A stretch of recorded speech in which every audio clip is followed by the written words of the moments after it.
Izindaba nje ezithi mazibe ebuhlungu kulonyaka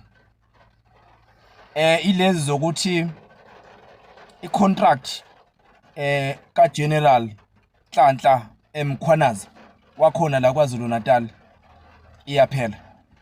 And ekukancaneke ukuthi uCyril noma uPresident Cyril Ramaphosa ayivuselele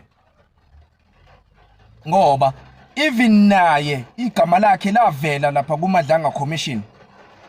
Igama lakhe lavela uKhethi waliveza ubona uKhethi nje sebeyomvalela lapha ya ejele angazi kuthiwe lase Eastern Cape yini. Lavela igama la Cyril Ramaphosa ukuthi wayenikeza uKhethi Matlala amathenda with 3 different IDs. So angikholwa ukuthi uRamaphosa uzoyivuselela icontract ya General Mkhwanazi ngoba naye wathinteka ama comrade aka ANC omchuno bathinteka abangakaboshwa kuze kube namanje. Into efanele siyibheke abantu base South Africa ukumasha nokumasha lokwesikwenzayo siyabona kusebenzi akusebenzeni ngani zakwethu. Lama peaceful march esiwenzayo awasebenzeni ngane zakwethu. Okubhlungu ukuthi ke uMkhwanazi njengamanje he's alone. Useyedwa. Bazamxosha nje and then he will be attacked.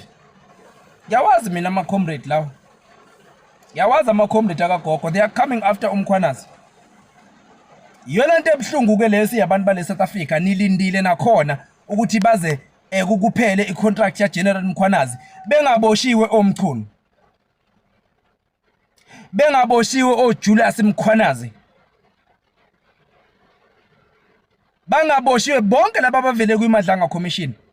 Kumanje uRamaphosa ugodlile ulekethi hayi bonke abambandakanya bazaboshwa. Bayacula bafuna nje nina nehlisa imoya. Ngoba njalo nifike nibhikishe ngento kuqhuma amamashi lama peaceful march useless enu. Angathi ngiyabuka mina June 16 kube babenza ama peaceful march ukuthi ngabe khona yini okwalunga. Ayikho into elungayo ngokwenza peaceful march.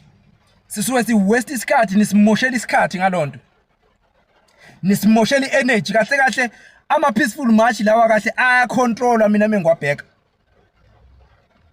Lama peaceful march enziwa ngamabomu ukuze abantu ba South Africa bezokhalima down.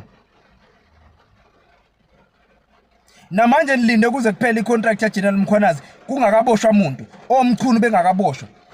Ramaphosa bengakachaza ukuthi how come upresident abe na 3 different IDs. Nanokuthi amathenda lawo yenikeza uKhethi Matlala kwakwenze njani. South Africa is run by ama mafias njengamanje. Mongakaboni wena hayi usokude ukubona. South Africa iphethwe izigebengu. Ungazi ukuthi omacingwane ezetshela uRamaphosa na uRamaphosa evuma ukuthi akudisbandwe ipolitical task team ngobani. Siyokhethwe nje. Kunamakhansela azabefa nje ebulawa nje. Ebulawa koze kophela unyaka. Wonke umuntu ozo-electwa njenganekhansela impilo yakhe izobe sengcupheni.